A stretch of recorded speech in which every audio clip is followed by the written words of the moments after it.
Bonjour, je vais vous parler de l'ADN essentiellement et je vais aussi vous parler des liens qu'il a plus exactement. Donc quand on parle de l'ADN, on dit un ADN, quand on parle de la molécule, on a eu la molécule. Donc les liens qu'elle a, cette molécule, avec la lumière et avec l'univers. Dans un premier temps, je vais vous parler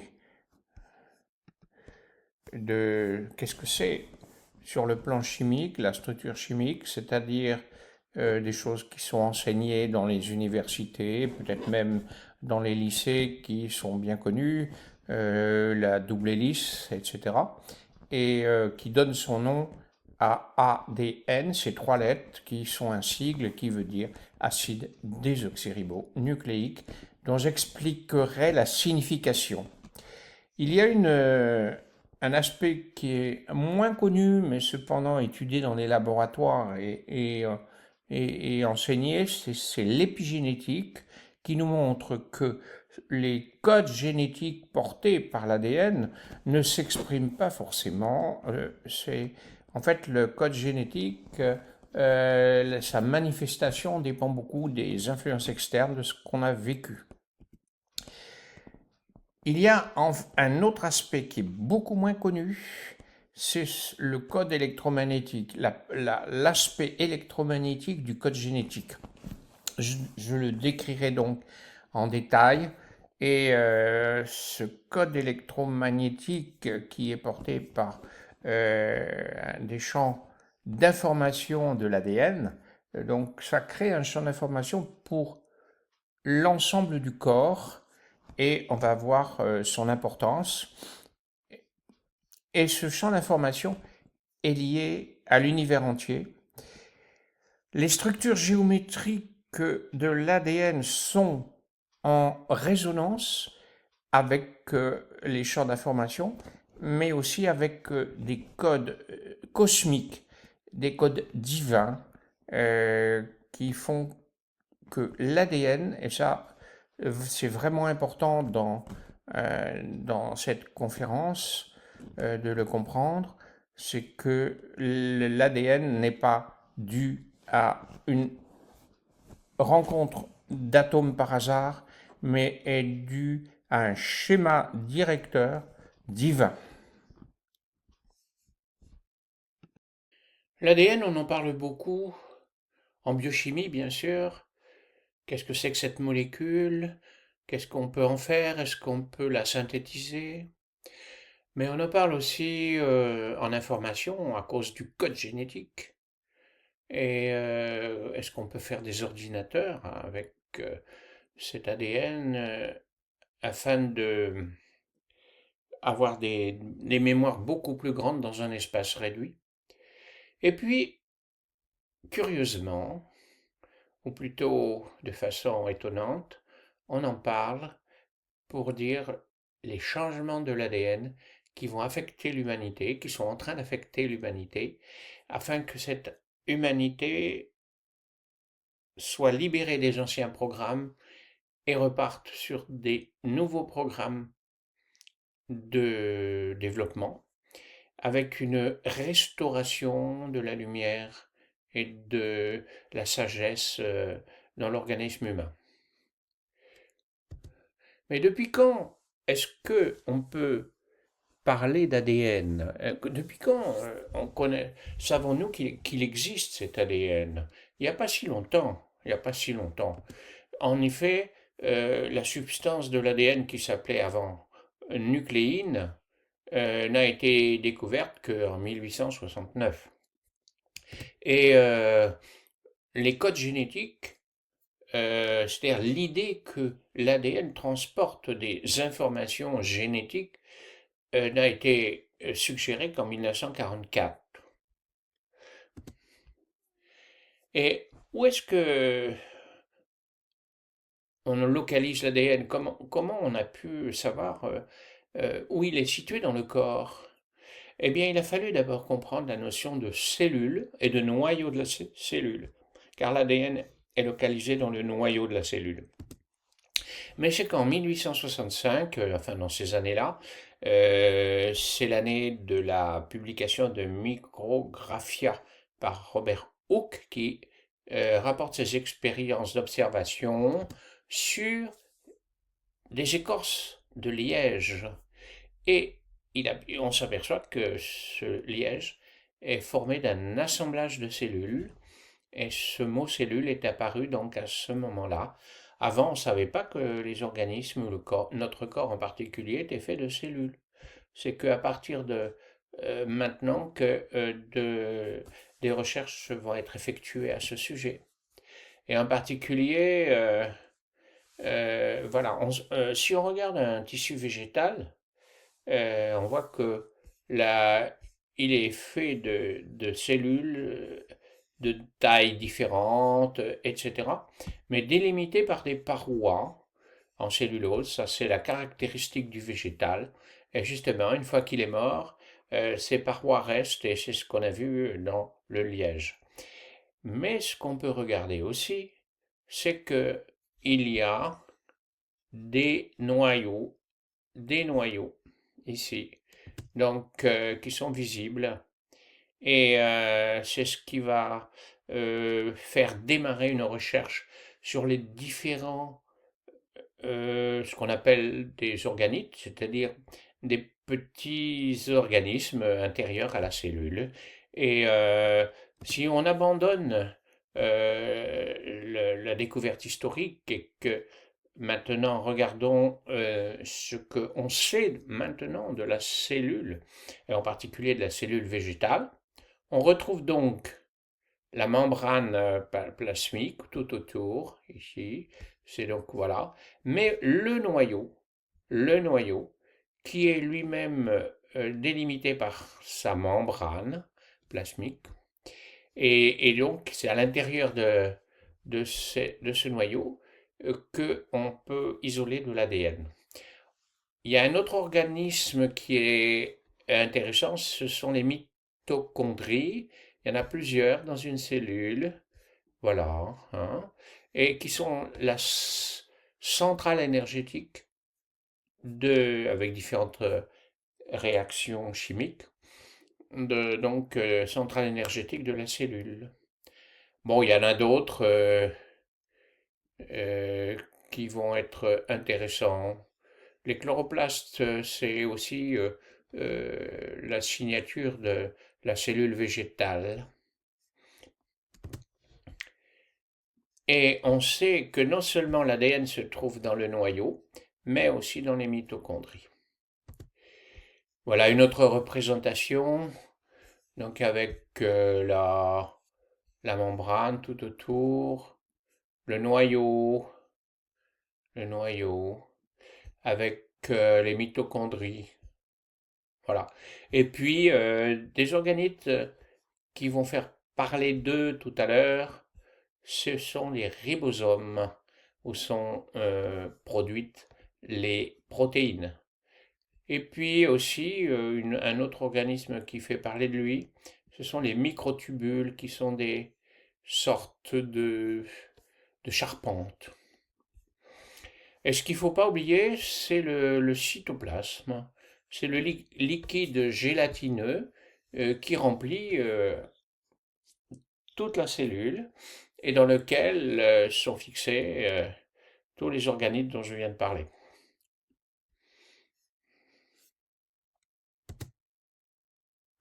Alors là, on va revoir ce que je viens de dire dans un film et on va aborder la notion de chromosome, car les chromosomes sont faits d'ADN sur lequel se sont fixées des protéines et l'ADN vient s'enrouler autour de ces protéines. Donc là, on a cette cellule avec son noyau, ici, et là, des chromosomes, en fait. On va voir à quoi ils ressemblent.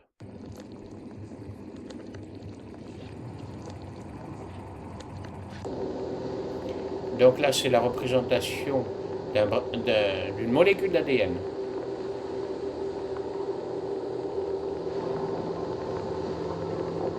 Et puis si on met les protéines dessus, les enzymes, eh bien, voilà, c'est la formation enroulée de, de l'ADN, donc ça, du chromosome.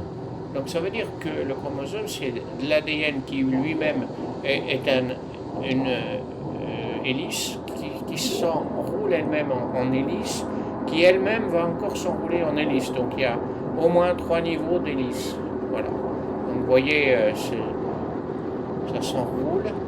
Et donc quand c'est compact, ça fait une espèce de cylindre qui lui-même,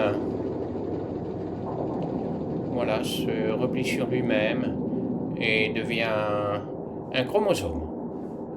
Voilà, un chromosome. Un chromosome. Donc, là, je fais une petite pause pour vous montrer maintenant lorsqu'un organisme se développe. Eh bien, il y a des cellules qui vont... une cellule va créer 2 cellules filles, ce qu'on appelle. Et pour ça, eh bien, il y a les chromosomes qui vont se séparer en 2 parties. Voilà. Et donc, il y en a une partie qui va être là et une autre partie qui va être là, vous allez voir. Mais en même temps, ça veut dire que les chromosomes, il y a l'ADN dedans.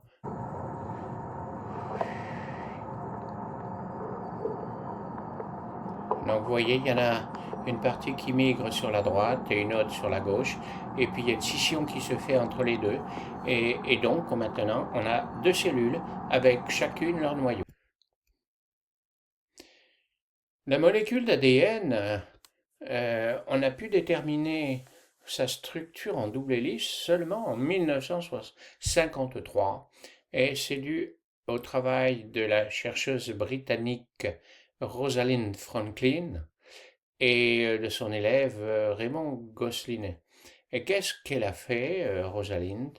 Elle a pris un paquet d'ADN et elle a déterminé sa structure par la diffraction aux rayons X. Et voici le diagramme qu'elle a obtenu en croix avec des intensités très précises. Hein.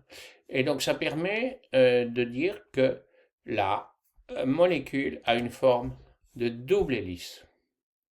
Donc il y a double hélice, c'est-à-dire qu'il y a deux brins, chacun étant enroulé en hélice, et ils sont maintenus par des bâtons, des bâtonnets, si je peux dire, des molécules assez rigides qu'on appelle les bases azotées. Et donc il y en a une molécule qui est sur un brin, l'autre molécule qui est sur l'autre brin, et les deux s'assemblent très souplement. Donc vous voyez la taille de ce cylindre ici, 2 nanomètres de diamètre, et 3,4, c'est ce qu'on appelle le pas de l'hélice, c'est-à-dire au moment où on revient au même endroit. Au même endroit. Alors en 1962, la découverte de la double hélice a valu à Watson, Crick et Wilkins, des biochimistes, le prix Nobel de médecine. Et Rosalind n'a absolument pas été citée, elle a été oubliée. Alors il faut dire que c'était facilité par le fait qu'elle est décédée en 1958. Mais quand même, on ne l'a pas citée quand même dans les discours. Donc si je détaille un peu plus les 2 parties de la molécule. Les 2 parties, alors ça veut dire que je sépare les 2 brins. Donc un brin, c'est un assemblage de chaînons. Et ces chaînons sont faits d'atomes de phosphore et de sucre de désoxyribose. Ah oui, c'est désoxyribose. Du coup, le phosphore donne un caractère acide, d'où le A de ADN, acide. Le désoxyribose donne le D, ici, le désoxyribose, voilà. Et nucléique parce que c'est un acide qui est issu du noyau. le désoxyribose. Pourquoi désoxy? Parce qu'il existe le ribose, c'est un sucre en C5. Qu'est-ce que ça veut dire C5? Ça veut dire que c'est un pentagone avec 5 atomes de carbone reliés. Et ben, il y a de l'oxygène, non, il y a de l'oxygène. Et sur le ribose, il y a de l'oxygène. Et sur le désoxyribose, eh ben, il y en a un en moins.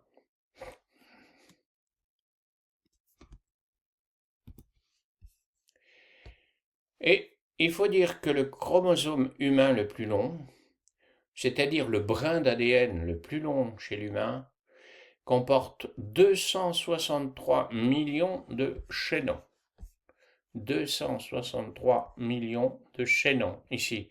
Vous voyez, j'en ai dessiné 1, 2, 3, 4, 5, 6, 7. Imaginez maintenant plus de 200 millions. Et vous voyez, au-dessus, il y a les bases nucléiques. Donc, on va voir un peu mieux avec les bases nucléiques. Donc, les bases nucléiques donc, maintiennent la forme géométrique des deux hélices. Et elles sont, ces bases, bon, on les appelle nucléiques ou azotées aussi, quelquefois. Donc là, voici le schéma d'un brin et voici le schéma de l'autre brin qui est en face et qui sont reliés. Alors ça, c'est une liaison très très faible en fait, mais qui suffit. Et on peut s'apercevoir que un brin est le complémentaire de l'autre parce que à l'adésine, à l'adénine, pardon, correspond toujours la thymine et donc à la thymine correspond l'adénine, mais que à la guanine correspond toujours la cytosine et inversement. Et vous voyez que ces deux, il y en a un qui est fait d'un cycle en C6, 6 angles, alors que là, il y a un C6 plus un C5. Donc, c'est ça qui me maintient.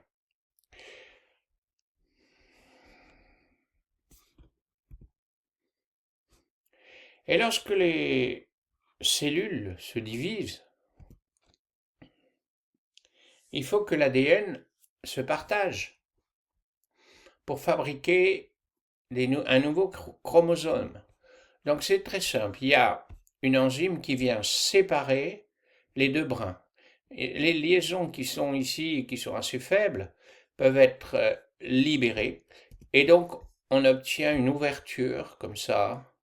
Et on peut continuer à ouvrir, et ça va donner quelque chose comme ça.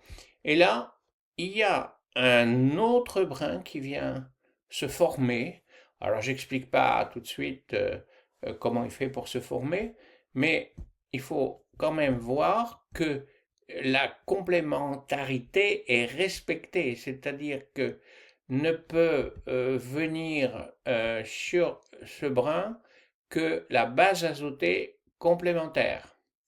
Et de l'autre côté, pareil.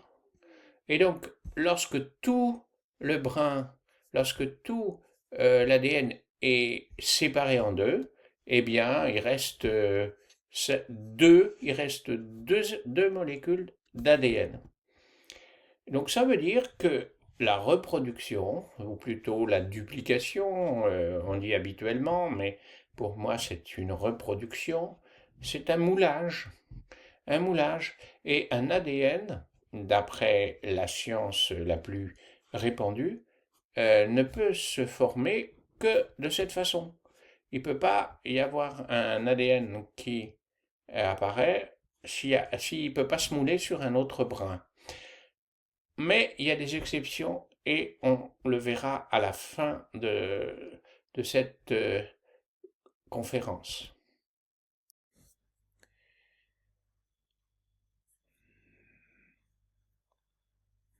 On connaît la molécule de l'ADN, mais on sait aussi qu'elle porte le code génétique, des instructions génétiques. Et donc, où se trouve-t-elle dans cette molécule. En fait, c'est impossible par la structure elle-même de le déterminer. Il faut voir comment cette molécule fonctionne et quel est son rôle. Donc c'est ce que nous allons voir maintenant. Euh,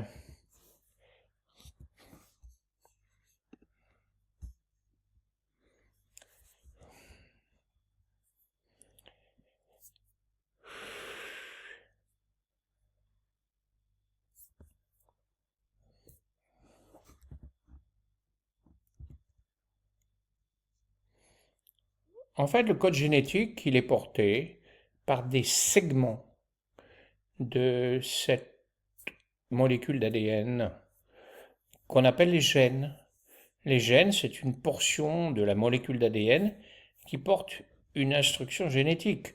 Mais on ne peut pas s'en apercevoir comme ça tant qu'on ne connaît pas le fonctionnement et comment ce code génétique fonctionne. En plus, par rapport à la longueur de la molécule humaine, de l'ADN humain, les gènes ne sont pas très, très abondants. Euh, il y en a environ 5%. Et où sont-ils? Ben, ils sont dispersés. Ils sont dispersés le long. Alors ça, c'est un schéma. Donc, en gris, on a des parties de la molécule qui ne sont pas des gènes. Et en jaune et vert, ce sont des gènes qu'on a représentés, alors qui sont représentés proches les uns des autres, mais qui sont souvent beaucoup plus écartés. Et puis, qu'est-ce que c'est ce vert-là? Eh bien, ce vert, en fait, il ne porte pas d'instruction génétique et à un moment donné, ils vont être éliminés. Donc, les exons, on les appelle les exons, et, euh, et ceux qui portent les codes génétiques, on les appelle les introns. Et si on compte que les introns, ça fait à peu près 2% de la molécule. Et les 98% restants sont dits non codants, mais on va s'apercevoir qu'ils codent quand même pour quelque chose, mais qui ne sont c'est pas la même chose que les codes des gènes. Ils ont un rôle dans la régulation de l'expression de ces gènes. On verra ça de façon un peu plus détaillée. Donc en bas, je mets de temps en temps des références d'articles que j'ai faits et disposés sur mon site internet. Alors qu'est-ce que c'est qu'une instruction génétique qui est portée par un gène? Qu'est-ce que ça signifie codant en fait? Sur le plan général, le codant, c'est toute instruction qui permet de développer un programme. Mais dans le cas de l'ADN, c'est la fabrication d'une protéine. C'est le manuel de fabrication d'une protéine et c'est tout. C'est déjà énorme parce que une protéine, c'est une molécule très importante dans le corps. Il y a toutes sortes de protéines, ce sont les ouvrières spécialisées de la vie des cellules. Il y a des protéines de constitution, il y a des protéines qui sont des catalyseurs de réaction, qu'on appelle des enzymes, etc., etc. Donc en définitive, si je redéfinis le gène, c'est une portion d'ADN qui porte une instruction génétique pour fabriquer une protéine.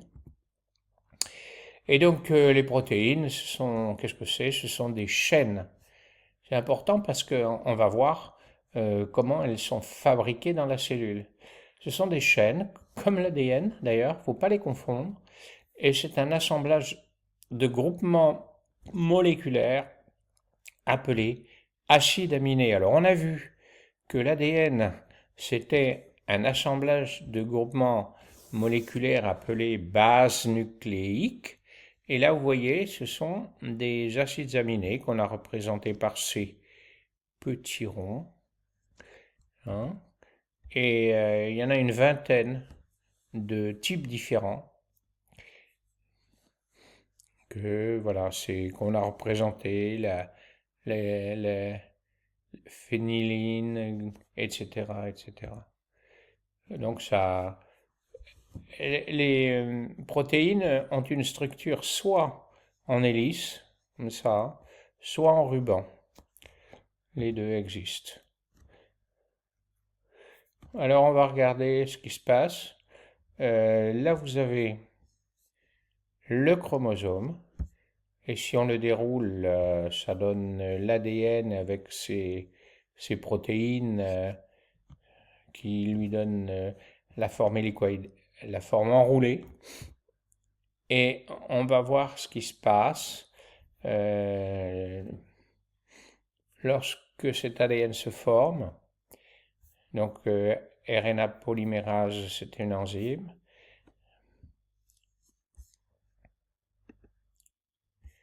Et donc vous voyez que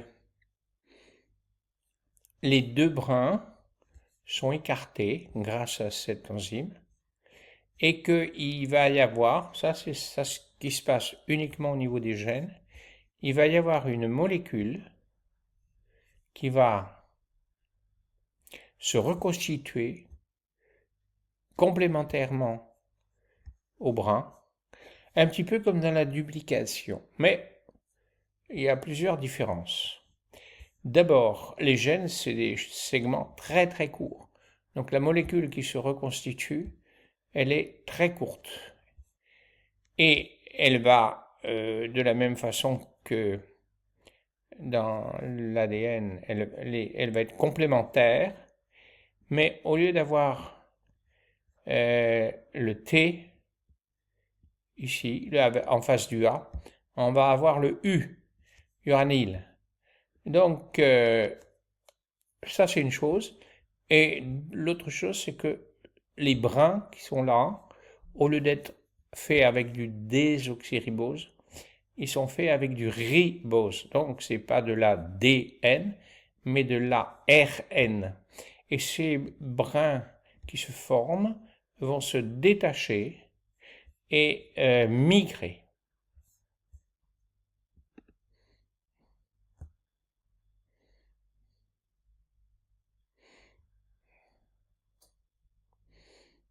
Donc, ils arrivent, ils se forment et ils migrent.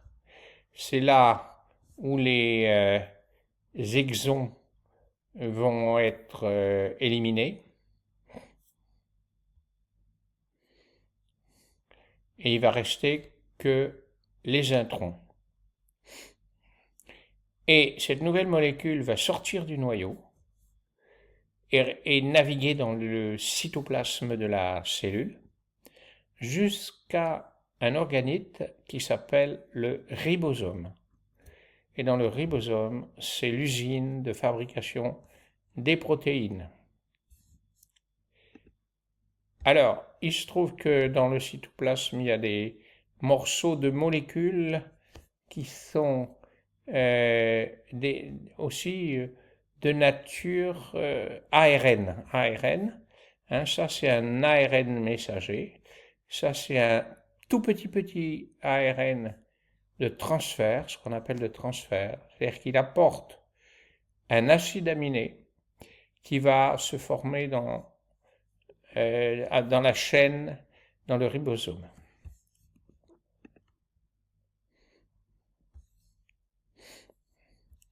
Et il va se fixer, grâce à la complémentarité des bases nucléiques, il va se fixer sur l'endroit complémentaire.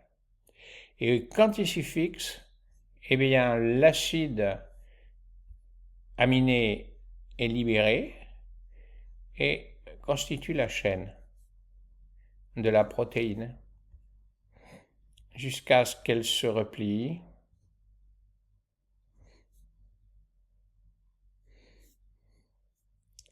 et qu'on ait la protéine qui va aller là dans le cytoplasme où elle a à faire.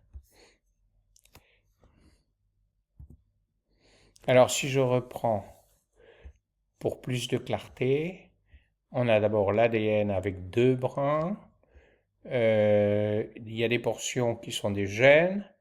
Ces gènes s'écartent et créent l'ARN par moulage et cet ARN s'en va et est traduit en protéines dans le ribosome.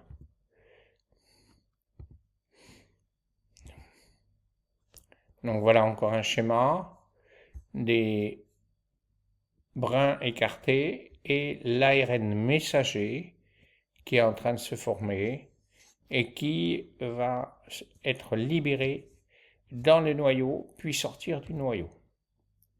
Regardons son schéma.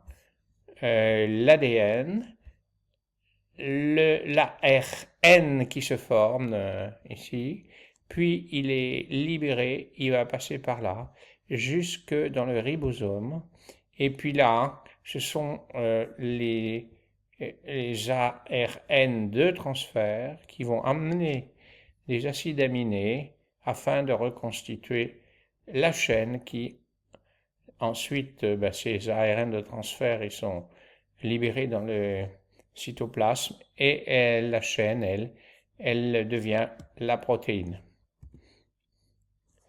Alors, ce qui est important de remarquer, c'est que les ARN messagers de transfert fonctionnent toujours avec 3 bases nucléiques. Ils se fixent sur l'ARN messager qui lui-même est la copie de l'ADN et il lui faut 3 acides, 3 bases nucléiques plutôt, et qui se fixent. Donc ça veut dire que la protéine qui est une suite d'acides aminés, je le répète, donc un acide aminé correspond à 3 bases nucléiques. C'est-à-dire que c'est un langage et que l'ARN est une suite de mots. Et chaque mot est composé de 3 bases nucléiques qu'on appelle un codon.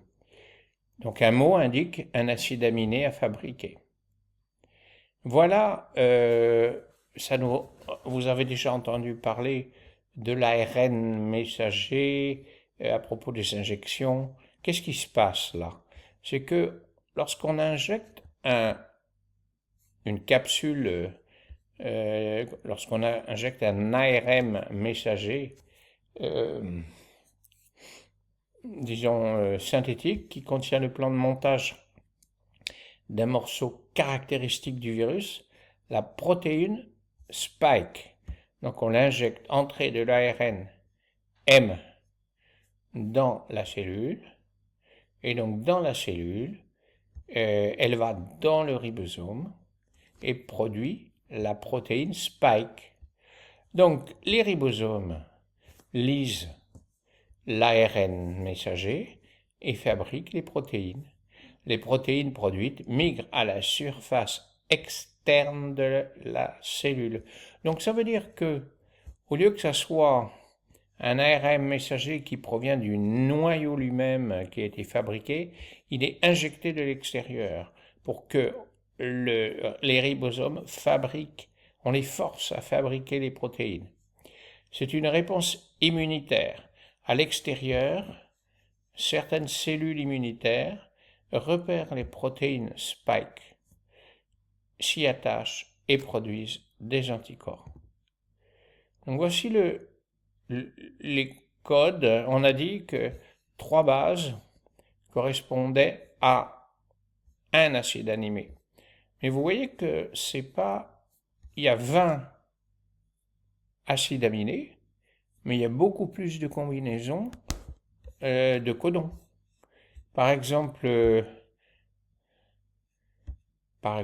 prenons le LEU, la leucine, peut être fabriqué soit par ce codon-là, soit par ce codon-là, ou encore par ces 4-là, le.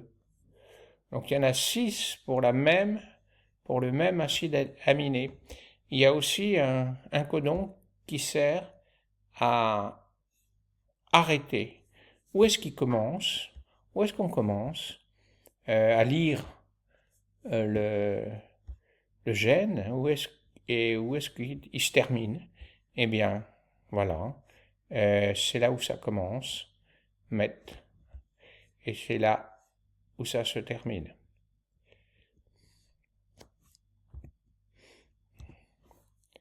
On dispose de 4 lettres, U, C, A, G, et qu'il s'agit de grouper par 3. Et donc à chaque fois, on a le choix entre les 4, ce qui fait qu'au total, on a 64 possibilités de codons.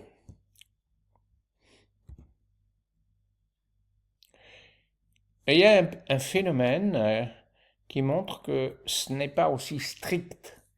La plupart des gènes peuvent coder pour la fabrication de plusieurs protéines. Pourquoi?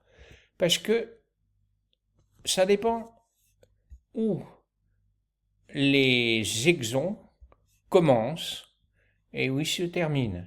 Donc là, on a un exemple d'exon qui est éliminé.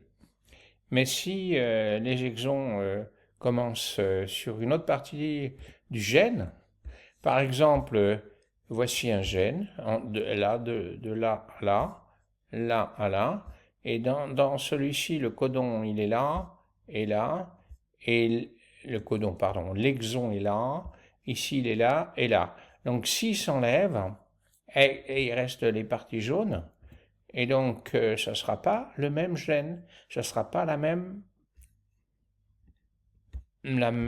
protéine. En induisant la transcription de plusieurs ARN messagers, selon le choix des segments qui sont éliminés par excision lors de l'épissage, et c'est ce qu'on appelle un épissage. Voilà. Sommes-nous programmés par notre code génétique? C'est ce qu'on a dit beaucoup au début, dans les années où on a découvert ce code génétique, mais en fait non. Pourquoi? Parce qu'il existe un phénomène qu'on appelle l'épigénétique. L'expression génétique dépend de l'environnement, du vécu physique et psychologique de l'individu. Et comment? On s'en est aperçu en Suède et aux États-Unis et au UK, en Grande-Bretagne, par les observations de Lars Olof Bigren en Suède, et qui a étudié qu'au cours du XIXe siècle, plusieurs famines ont eu lieu dans une petite commune du nord de la Suède, alternant avec des périodes d'abondance de nourriture. Et ceci a entraîné des diabètes et des maladies cardiovasculaires.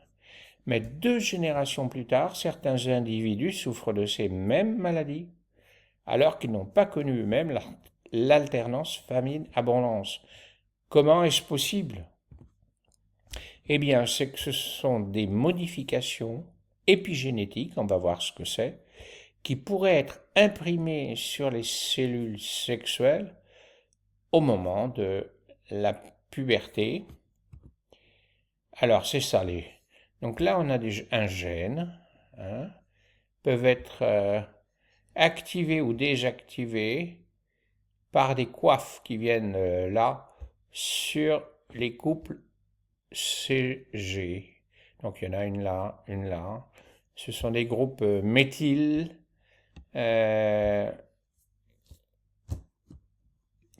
Donc ça peut activer ou désactiver un gène. Donc les zones non codantes, 98%, sont impliquées dans cette régulation cellulaire, c'est-à-dire que c'est eux qui contrôlent le rôle des coiffes sur les couples CG. Voilà un autre article, l'ADN et ses modes d'expression, auquel je vous renvoie. Et puis, il y a les exons, on a vu, qui peuvent être modifiés, mais il y a aussi les zones grises, c'est-à-dire l'ADN situé entre les gènes. Eh bien, dans ces zones grises, il y a des choses qui se passent. C'est-à-dire qu'il y a des motifs qui se répètent et que la longueur de ces motifs peut aller de 1 nucléotide à une centaine. Donc, par exemple, TT, CC, TT, CC, TT, CC, TT, CC. De temps en temps, il y a une petite faute. TT, TC. Voilà. Mais c'est les satellites d'un même locus, c'est-à-dire du même endroit de la molécule, sont très variables d'un individu à l'autre. Et donc, c'est ce qu'on utilise pour déterminer l'individualité de quelqu'un dont on a retrouvé l'ADN euh, lors d'un crime, par exemple. Donc, vous voyez que les zones grises, les zones dites non codantes, ne sont pas quelconques. Il y a un ordre très important dedans. Bon, il y en a d'autres, séquences dispersées, petits éléments nucléaires intercalés, etc. Le fonctionnement correct des ARN non codants est important pour la santé humaine. Des changements dans les ARN non codants, qui sont envoyés dans les zones grises, hein, ont été impliqués dans des attaques cardiaques et des maladies comme le cancer. Plus l'organisme est évolué et complexe, plus nombreuses sont les zones codantes non protéinocodantes, c'est-à-dire qui ne codent pas pour des protéines. C'est-à-dire, en particulier, les humains en ont beaucoup. Cela implique que les séquences non protéinocodantes sont en rapport avec les fonctions élaborées de gestion et d'instruction dans les organismes complexes. Donc, même si ce ne sont pas des gènes, ils ont un rôle important. Qu'est-ce qui détermine le destin d'un groupe de cellules? C'est-à-dire pourquoi des cellules vont devenir un œil, et puis d'autres un foie ou un membre, etc. Et comment les cellules d'un enfant peuvent savoir à quel moment il est adulte et qu'elles doivent cesser de croître. C'est absolument pas le code génétique qu'on vient de voir avec les protéines. Le code génétique, c'est uniquement la fabrication des protéines. Et il faut chercher ailleurs. Par exemple, on s'est aperçu que dans le codage humain, il y a seulement 25 000 gènes qui couvrent 1,3% de l'ADN. Hein. Ce que j'ai dit tout à l'heure, 2%, bon, les chiffres varient, qui codent pour des protéines. C'est insuffisant pour expliquer la complexité de l'organisme avec ses nombreuses fonctions. Par comparaison, le ver, Caenorhabditis elegans, le plus simple des organismes évolués, possède 19 300 gènes environ, soit presque autant que les humains. Et pourtant, il y a une grosse différence entre un ver et un humain. Eh bien, la différence, c'est les zones non codantes, car les gènes couvrent 24% de l'ADN, le maximum pour les eucaryotes, et car les zones non codantes y sont bien moins abondantes. Donc pourquoi les cellules d'un organisme qui détiennent exactement le même génome se développent-elles pourtant de façon différenciée selon leurs fonctions? Cellules nerveuses, cellules du foie, du muscle, œil, etc. Alors là, on va voir que c'est un mécanisme très différent qui implique l'électricité biologique. Donc, Michael Levin, de l'université du Tufts du Massachusetts, a étudié la régénération des vers plats. Donc voilà un ver plat, et il le coupe en deux. Ou il les coupe même en plusieurs morceaux, et chaque morceau reconstitue un ver entier. Comment fait-il? Où est logé le plan d'instruction de l'organisme? Alors il a fait d'autres expériences, et donc il a activé les canaux ioniques des protéines, mais on peut modifier le champ électrique, le renverser. Cela construit deux têtes ou deux queues. Selon l'électricité qui est en couple là et là, selon l'électricité qu'il applique, et ça ou ça, on va avoir deux têtes ou deux queues. Alors qu'est-ce que c'est que cette histoire d'électricité? Ça c'est la membrane de la cellule, ça c'est la cellule, et là c'est l'extérieur de la cellule. Et dans la membrane il y a des canaux dans lesquels peuvent passer des ions positifs, Na+, K+, ou négatifs, Cl-. Et soit ces canaux sont fermés, soit ils sont ouverts. Et donc on peut, en envoyant des drogues, des médicaments, ou de la lumière, on peut agir sur l'ouverture ou la fermeture. Donc on peut modifier le potentiel électrique par ARN et lumière. Voilà. Donc, ouais, qu'est-ce que c'est l'optogénétique? C'est qu'on envoie une protéine qui va être activée par la lumière. Et donc, ce n'est pas l'ADN qui contrôle la forme finale du verre. Hein, vous voyez? Deux têtes, c'est l'électricité. Ce sont des codes électriques. Il existe un logiciel électrique qui fonctionne sur le matériel cellulaire. Le matériel cellulaire provient du génome, de l'ADN, mais le logiciel électrique, on ne sait pas. Il y a quand même un mystère qui reste à accomplir, mais ce qu'on sait faire, ce que Levin fait, c'est qu'il peut faire pousser des membres sur un batracien. Voilà, des membres qui ne sont pas prévus.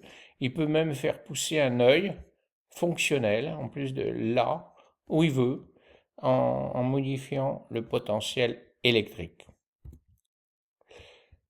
Et donc, ça veut dire qu'il rejoint en fait l'idée de certains chercheurs de l'existence d'un principe organisateur. Levin dit que c'est l'électricité. Hans Driesch disait, il a fait des expériences avec des embryons d'oursins, c'était pas des vers, lui il les coupe en deux aussi, et à partir de chacune des moitiés, un oursin entier se reforme, petit mais complet. Il existe donc un principe organisateur qui donne aux plantes et aux animaux leur forme et leur but.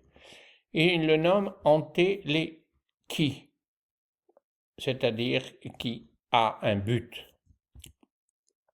De même, Johannes Holtfreter, un biologiste américo-allemand, fait un petit peu les expériences aussi avec des embryons d'oursins qu'il désagrège, qu'il mélange au hasard, et il observe leur fantastique capacité à se trier elles-mêmes, se rassembler et reconstituer des tissus bien organisés, similaires à ceux de l'embryon intact. Où est donc logé ce principe organisateur? Il le cherchait dans le corps lui-même, et ce n'était pas la bonne voie. Alexander Gurevitch, un biologiste russe, fait le même type d'expérience sur des oursins, des racines d'oignons, des cerveaux de requins. Et il énonça le concept d'un principe qui pilote le développement de l'embryon, facteur d'organisation supracellulaire, en dehors des cellules. La localisation de ce principe ne pouvait pas être déterminée. En 1922, il le nomme champ morphogénétique. Et cette notion va être reprise plus tard par le biologiste anglais Rupert Sheldrake, qui a écrit un magnifique bouquin Réenchanter la science, et qui a développé cette notion de résonance morphique. Le champ morphogénétique d'un système, qu'il soit chimique, minéral, végétal, animal ou humain, est un réservoir d'influence constitué de la mémoire collective des formes et des comportements des créatures du système. La capacité des araignées de tisser dès leur naissance des toiles caractéristiques de leur espèce La manière dont les guêpes de boue australiennes construisent leur nid ne peuvent être inscrits dans les gènes.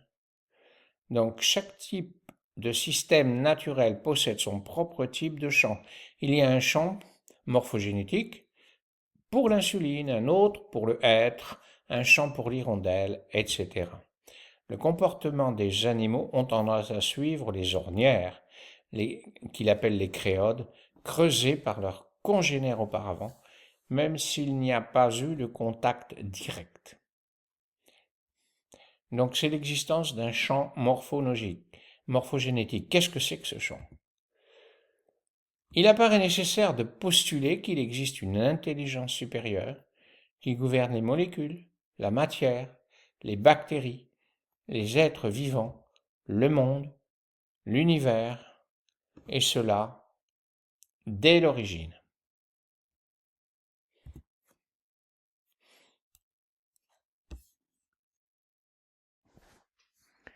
Ce principe organisateur, on va le trouver dans les champs d'information qui entourent les organismes vivants, qui les imprègnent, et en particulier la lumière.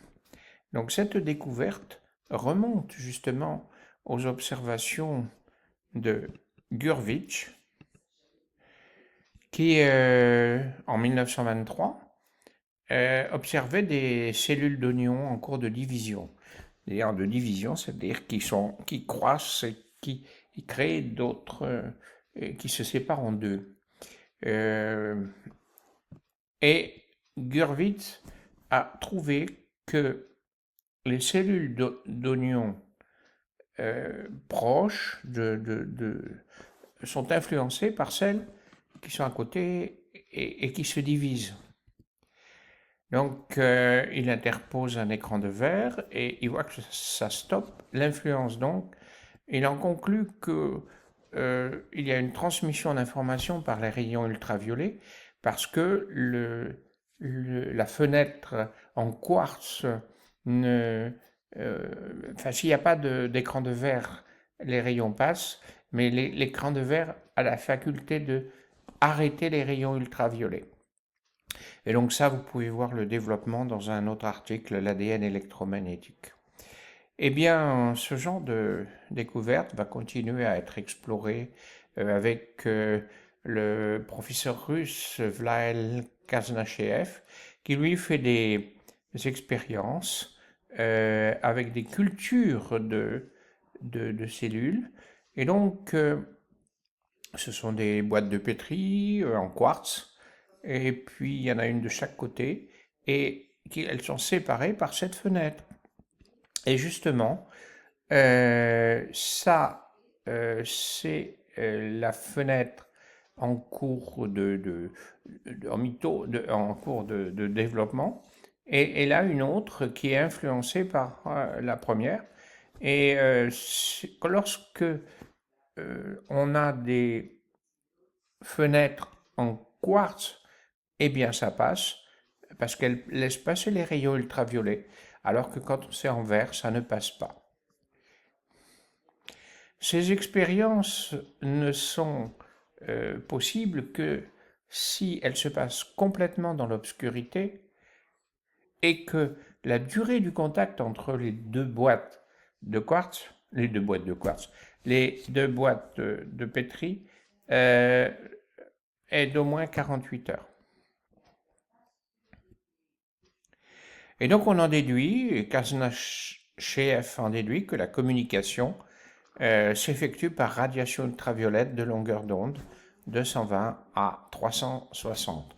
On verra plus tard que cette longueur sera étendue à d'autres.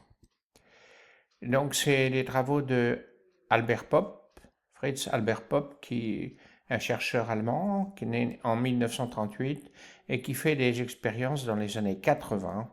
Et il montre que les organismes vivants émettent des photons.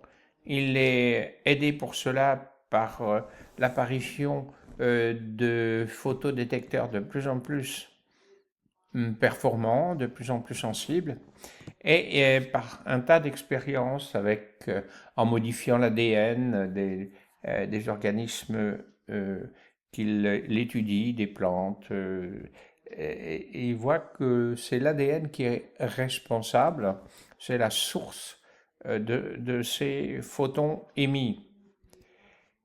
Et il montre d'une part que l'ADN stocke ces photons.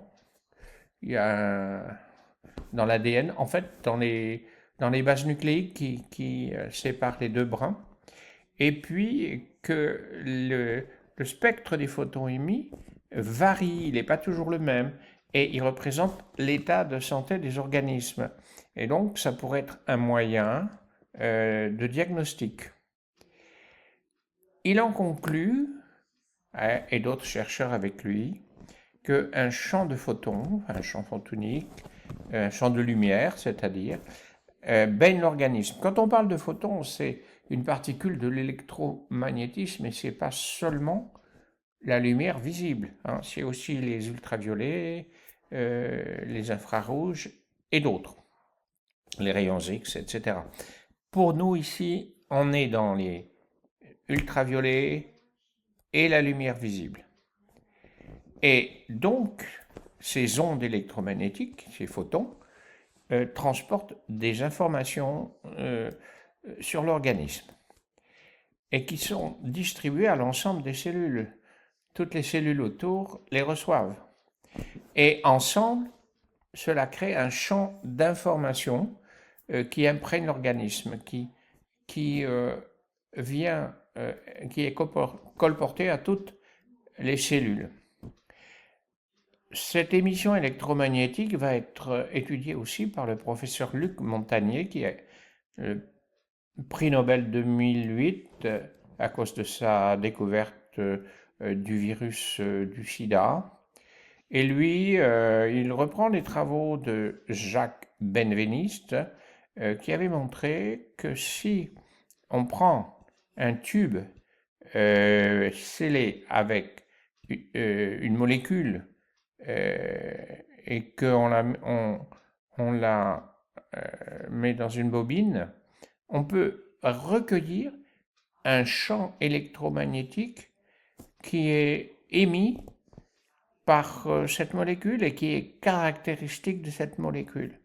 Donc Montagnier reprend ceci et il mesure les signaux électromagnétiques émis par des solutions. Alors c'est des molécules parce que il faut qu'elles soient dans des solutions diluées, et ça marche pour certaines dilutions et pas pour d'autres. Donc lui, il fait des choses un petit peu plus compliquées, Montagnier. Voici le même tube, il va le placer dans sa bobine, là, qui est alimentée par un courant de 7 Hz. Et à côté, il met un tube plein d'eau, distillé avec toutes les précautions, scellé, etc. Et on peut voir que selon la dilution, eh bien, le champ électromagnétique de la molécule ici, là, ou ici, a été transféré dans l'eau. C'est-à-dire que c'est ce qu'on a appelé la mémoire de l'eau. La mémoire de l'eau, c'est que la mémoire a enregistré l'onde électromagnétique caractéristique de la molécule. Dans une autre expérience, on remplace la deuxième, le tube 2, avec de l'eau, mais pas de l'eau pure, de l'eau avec les constituants de l'ADN, c'est-à-dire tout le phosphore, les bases nucléiques, etc. Et qu'est-ce qui se passe? C'est que le champ électromagnétique permet de reconstituer la molécule entière à partir de ses constituants. Donc ça veut dire que les signaux électromagnétiques de la molécule enregistrés, donc il n'y a plus la molécule, mais il y a seulement son signal électromagnétique, pilote la synthèse chimique de cette molécule. Et donc ceci a été réalisé avec une réussite de 98%, Et on en conclut que ces signaux électromagnétiques portent le schéma directeur d'assemblage des constituants de la molécule. C'est ce qui va être utilisé, bien avant d'ailleurs, sans connaître les travaux de Benveniste ni de Montagnier, par ce chercheur chinois, Chiang Kai-shek, qui a émigré en Russie d'ailleurs. Il a inventé un dispositif, le biotron, qui permet de transférer, si on place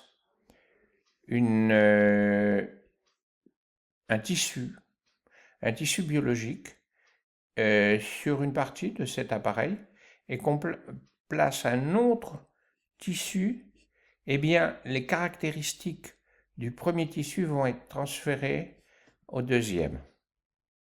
Alors, et c'est pour ça qu'il va faire, ces tissus, ce sont des embryons. Il va utiliser des embryons. Donc, au moyen d'une onde électromagnétique de haute fréquence, cela permet ce transfert. Et donc, la transmission d'un flux d'informations à un objet biologique. Et par exemple, il fait des expériences de transférer des caractéristiques de graines de blé vers des graines de maïs. Et les graines de maïs reçoivent les influences, certaines caractéristiques du blé. Mais aussi, il fait ça avec des embryons de canards qu'il envoie vers des œufs de poule. Et les poussins qui naissent ont certaines caractéristiques. Voilà, donc l'appareil, les caractéristiques du poulet, donc du canard. Voilà donc les pattes palmées du canard sur un poulet. Et voilà. Donc ça veut dire que l'information génétique est transmise d'un organisme à l'autre. C'est Piotr Garyaev, qui a aussi travaillé aux États-Unis, et en s'y faisant appeler Peter Garyaev, mais c'est un russe, a fait des expériences aussi assez significatives et fantastiques, je dirais, de transfert du code génétique avec des mesures, avec des groupes témoins, etc., etc. Lui, ce qu'il a fait, c'est qu'il a transféré les signaux de pancréas de rats malades, de rats sains vers les pancréas de rats malades. Donc les rats étaient rendus malades artificiellement avec des drogues. Et il y a eu un lot témoin où on n'a pas envoyé du tout d'influence des pancréas sains. Et les rats malades ont été pour la plupart guéris avec une énorme proportion grâce à ce transfert. Donc Garyaev en déduit la chose suivante qui est l'hypothèse très importante que nous avons à retenir.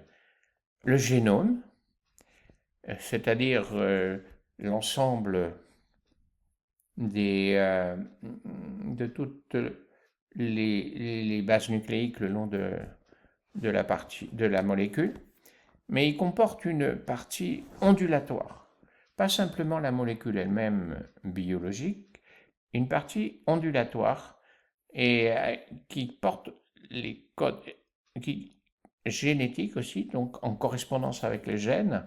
Donc c'est un super gène sous forme d'hologramme. Ça veut dire qu'il est partout à la fois, il est le même partout à la fois. Et une partie moléculaire qui sert d'antenne, et c'est celle qu'on a décrite tout à l'heure. Donc il y a les deux. Et la partie moléculaire,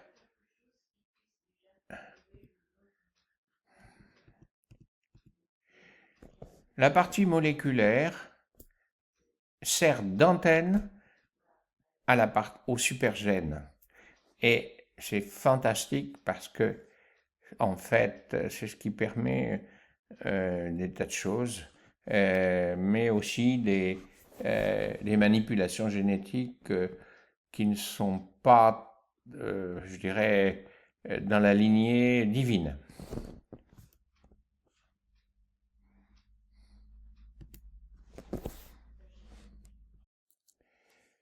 Comment agit ce champ d'information autour des organismes et à l'intérieur des organismes vivants donc?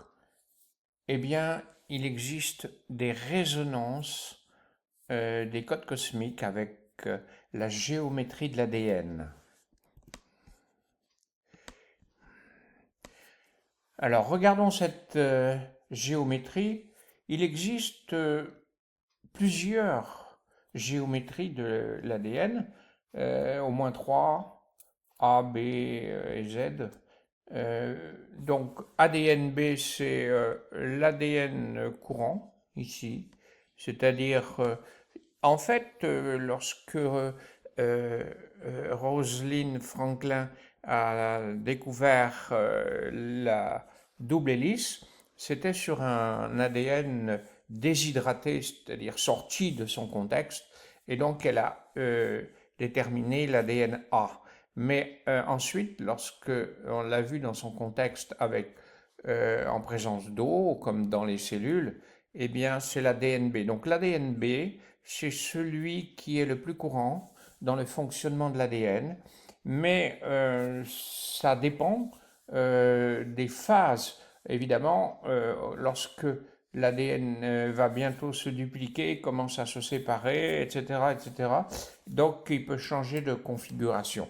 Donc ici, nous avons une hélice droite, c'est-à-dire que ça tourne sur la droite quand on avance, et son pas, c'est-à-dire la distance entre ce point-là et le point équivalent qui est par là, est de 3,32 nanomètres. Et donc ça fait 10,5 paires de bases. Une paire de bases, c'est ça. Hein, une paire, c'est-à-dire ça, c'est une base, ça, c'est une autre base, donc ça fait une paire de bases. Et, euh, et donc, il y en a 10 et demi par tour. Hein, un tour, donc, c'est le pas. Et lorsque elle est hydratée, on en a surtout 10. Donc, on a d'autres. Donc, l'ADN A, voilà. C'est toujours l'hélice à droite, bien sûr, puisque c'est le même ADN, mais desséché. Et son pas est plus réduit. Elle s'est contractée, donc de 82.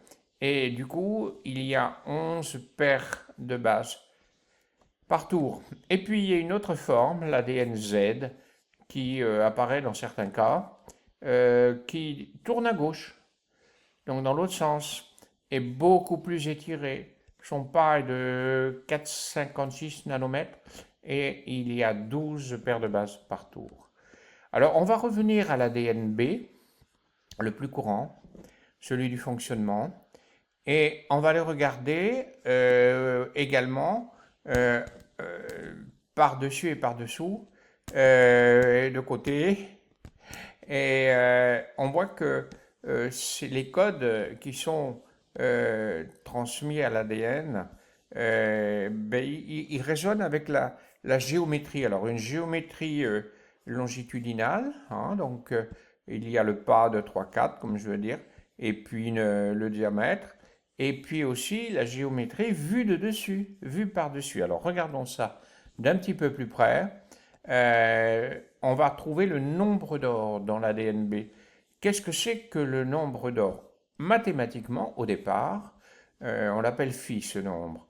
C'est 1,618 et on le trouve parce que la proportion entre AC et AB est la même que entre CB et AB. Voilà. Ou DB et AB.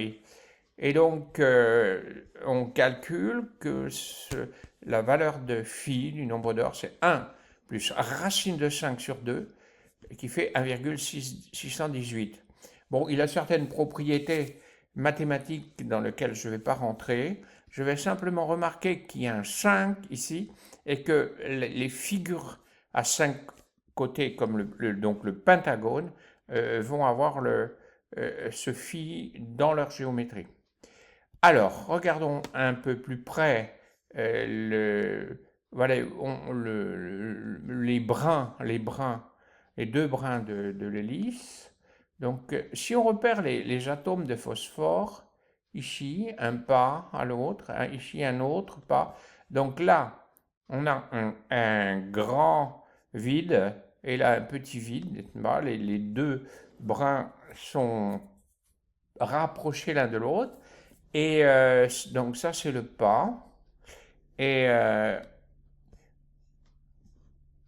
la hauteur fait 3,4 et la largeur 2,1. Et le rapport, c'est 1,619. Regardez, c'est presque la même chose que phi.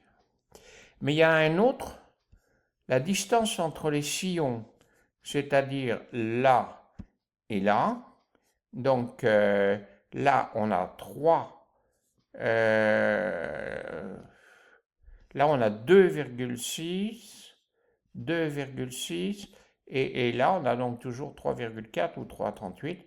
Et donc, le rapport sur les deux, c'est 1,64, à nouveau proche du nombre d'or.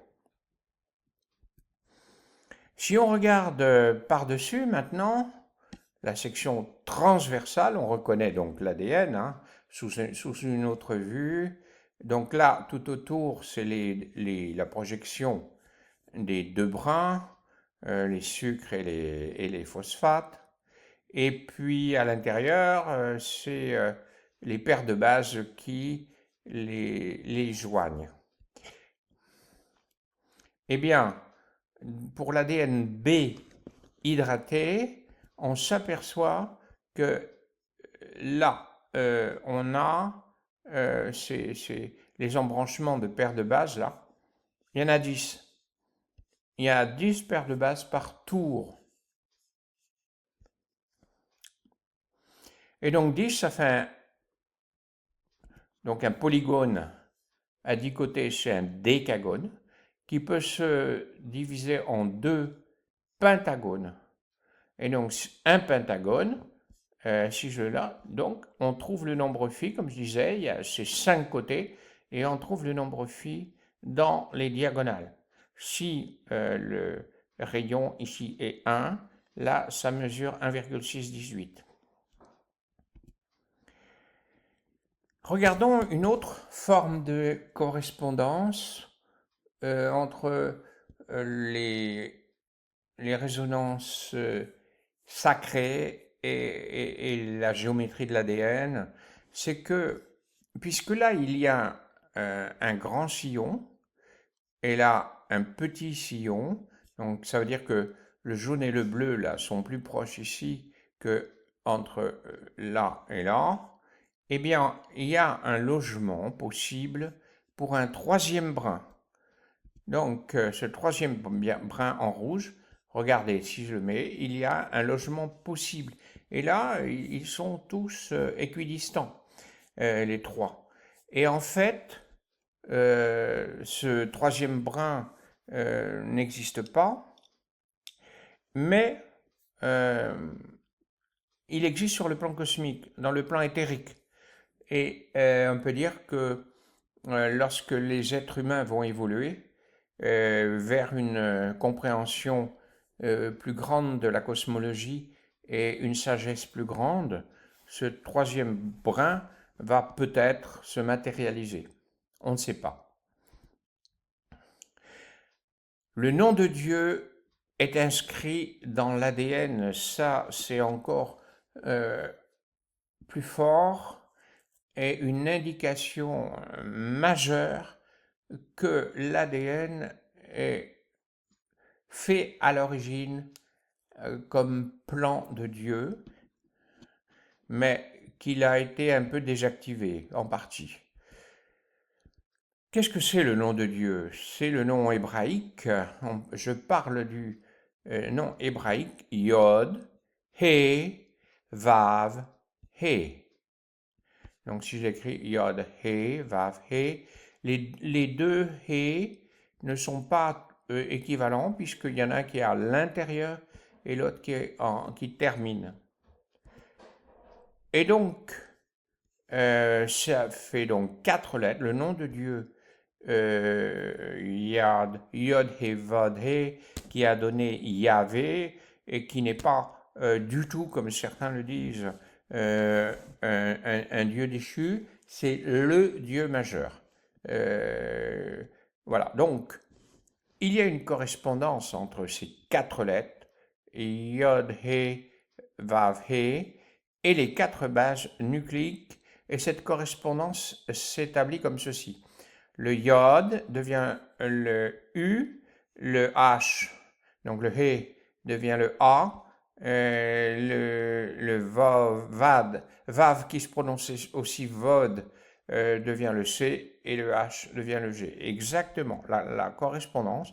Ça, c'est quelque chose qui a été découvert par le professeur J.J. Hurtak. Donc, mais comme on a vu, les bases nucléiques se réunissent par 3 pour faire des codons qui correspondent, chaque codon qui correspond à un acide aminé. N'est-ce pas? C'est ce qu'on a vu tout à l'heure. Donc, eh bien, on a la même chose pour les lettres hébraïques du nom de Dieu. Si on a 4 lettres au choix pour 3 emplacements, cela fait 64 combinaisons. On a 64 combinaisons pour les acides aminés et on a 64 combinaisons pour les lettres de Yod, He, Vav, He. Donc voici ces 64 combinaisons qui correspondent exactement, là lorsqu'on a U, et ici on a Yod, Yod, Yod. Donc ça c'est la découverte de J.J. Hurtak dans son ouvrage Les clés d'Enoch. C'est très important, ça veut dire que l'ADN n'est pas une molécule qui s'est formée au hasard, des rencontres chimiques et des éclairs, mais quelque chose qui est un plan divin et qui mérite d'être respecté, je dirais, soigné.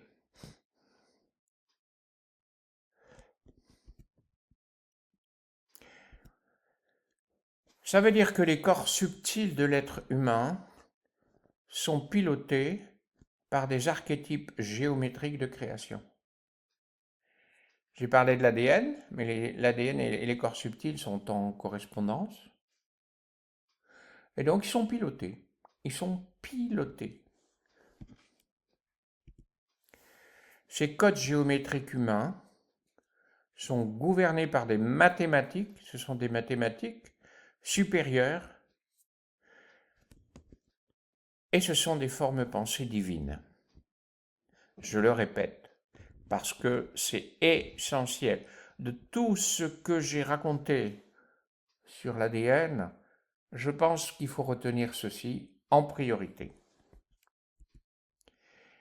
Et à l'origine, donc, ces codes géométriques représentent le schéma divin. Mais voilà, ce bel agencement divin a été corrompu.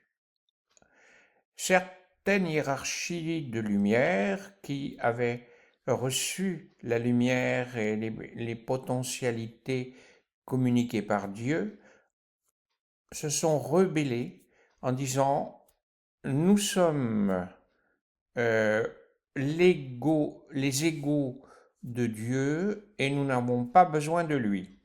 Et surtout que Dieu a créé l'être humain et que cet être humain est censé représenter l'image et la ressemblance de Dieu et nous ne sommes pas d'accord. Donc, ils se sont séparés de Dieu et ces êtres de lumière, en fait, ont créé l'ombre, une partie de l'ombre. Et sur le plan de l'ADN, ça veut dire que le potentiel humain a été fragmenté et n'a plus fonctionné de la même façon. Heureusement, cette période, cette longue période, est terminée, ou du moins est en cours d'être terminée, car c'est la fin d'un cycle important. Tout fonctionne avec des cycles, des petits cycles dans des cycles moyens qui sont dans des longs cycles, et ceci est un long cycle, et le renouveau est en cours. Le renouveau est en cours, mais il y a d'abord une purification de ce qui était déchu, c'est-à-dire qui était dans le péché d'orgueil. Une autre façon de dire, c'est dans l'ignorance de la véritable cosmologie. Or, les signes du renouveau sont là. Chez les Indiens Lakota, par exemple, ça se manifeste par, je dirais, la manifestation de la femme bison blanc, qu'ils appellent Te-Skawin, et qui était venue leur apporter une certaine connaissance il y a un certain nombre d'années, et, en disant je suis venu enseigner dans le but de retrouver la voie sacrée dans l'union. C'est là où elle leur a enseigné la pipe, la roue de médecine, l'éloge à transpirer, etc., etc. Et elle a dit, je reviendrai, et ce sera pour toujours. Alors commencera une nouvelle vie et une nouvelle intelligence. Alors elle reviendra en pensant que ce qu'elle a enseigné avait porté ses fruits. Mais peu importe, elle vient pour ceux qui ont compris. Et elle a dit, il y aura des signes de mon retour, c'est la naissance de bisons blancs femelles. Donc, vous pouvez voir le développement de cette prophétie là sur mon article aussi. Et en 1998, il y a un bison blanc qui est né chez les Lakota. Il y en a aussi un autre qui est né en 2005 chez les Algonquins. Donc, pour eux, c'est le signe des temps, c'est l'annonce de la fin des tribulations et l'établissement du renouveau.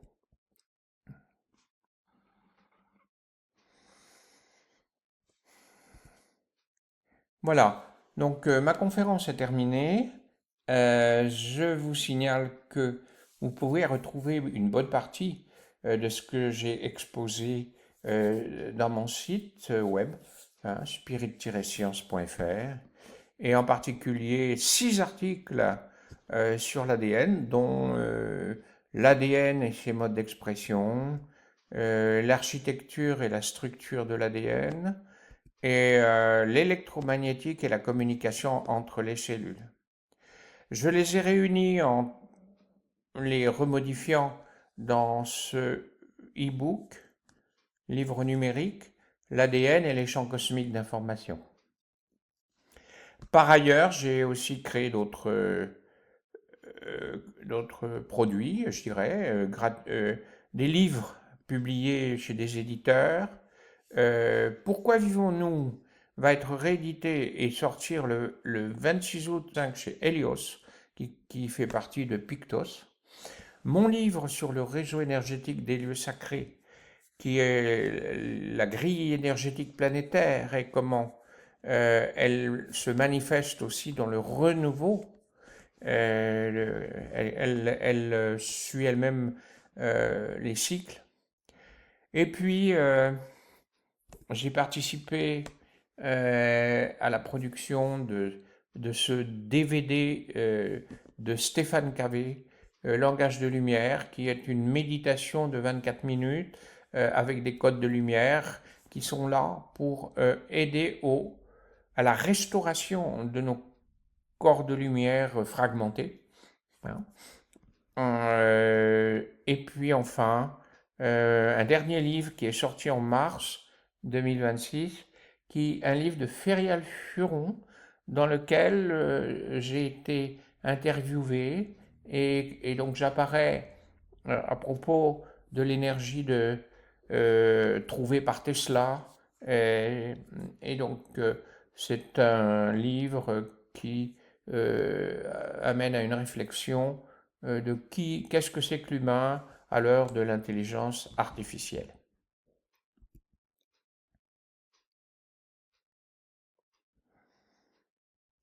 Merci à vous, merci de diffuser cette information.